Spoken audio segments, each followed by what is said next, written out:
Welcome to The Explainer. Today, we're diving into the really surprising story of a small Balkan nation making some incredibly bold bets on the future of technology. This is a tale of massive, top-down ambition and what that actually looks like when it meets on-the-ground reality. So let's just kick things off with a pretty wild question, one that really sets the stage for what is one of the most unique tech stories happening in Europe right now. I mean, think about it. Can a country actually appoint an AI to its government? It sounds like something out of a sci-fi movie, right? Well, this is a real-world experiment unfolding as we speak. And there's your answer. In 2025, Albania did just that. This isn't a gimmick. It's a truly radical move that sits right at the heart of their strategy to try and leapfrog into the AI era. It's a huge signal to the world that they're willing to experiment in ways that very few other nations are. Okay, so first up, let's look at the government's big bets.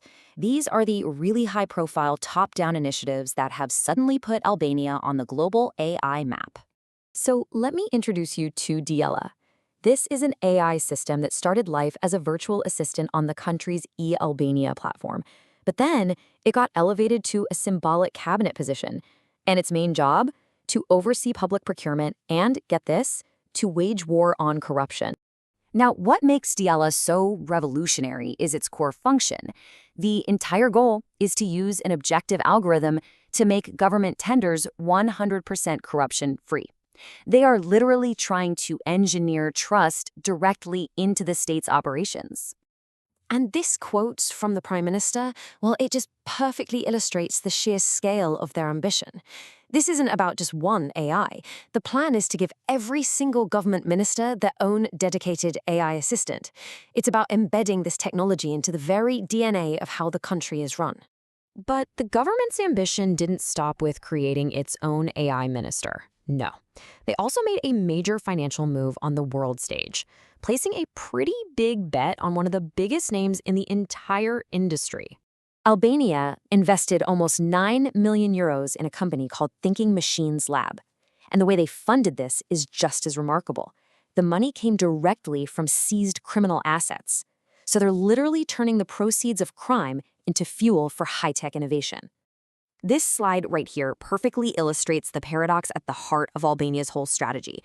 You've got this direct investment in a $12 billion San Francisco company that's working at the absolute frontier of AI. And on the other hand, you have the local ecosystem in Tirana, which makes up just a tiny, tiny fraction of the Central and Eastern European market. It's a fascinating contrast. Okay, so now let's shift gears. Let's move down to the ground level and see how all this top-down ambition compares with the day-to-day reality for local startups. You know, what's it actually like for the entrepreneurs trying to build AI companies in Tirana? This chart? Wow. This reveals the single biggest barrier for local startups trying to scale. They have a dangerously short runway. We're talking less than 4 months to figure things out and find product-market fit. Now, compare that to over 19 months in neighboring Serbia. That is a massive difference. But, you know, amidst all these challenges, there are these incredible strengths that just totally defy expectations. For example, 37% of startup founders in the Albanian ecosystem are women. That's a figure that's significantly higher than the global average, and it really points to a uniquely inclusive environment. So who's powering the local scene? Well, you've got companies like Gjirafa. It was founded way back in 2013, and people often call it the Google of the Balkans.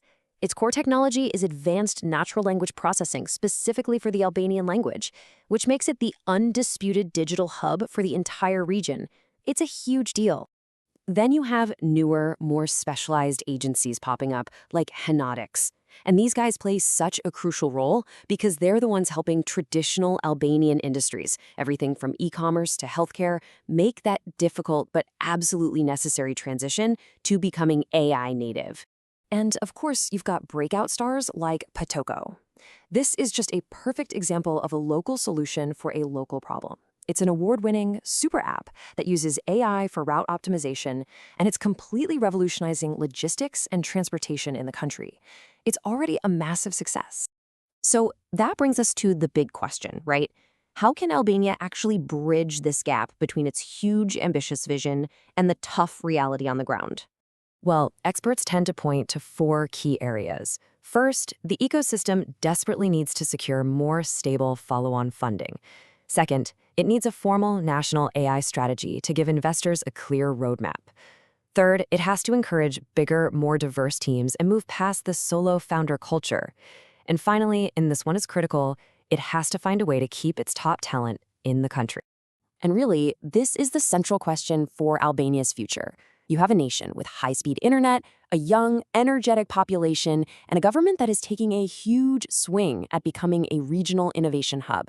All the pieces are there, but connecting them, well, that's the ultimate challenge. All right, before we wrap this up, just a quick heads up. We put this explainer together based on a ton of research, both manual and AI-powered. But in a field that's moving this fast, we always encourage you to go and verify the data for yourself. Thanks for joining us.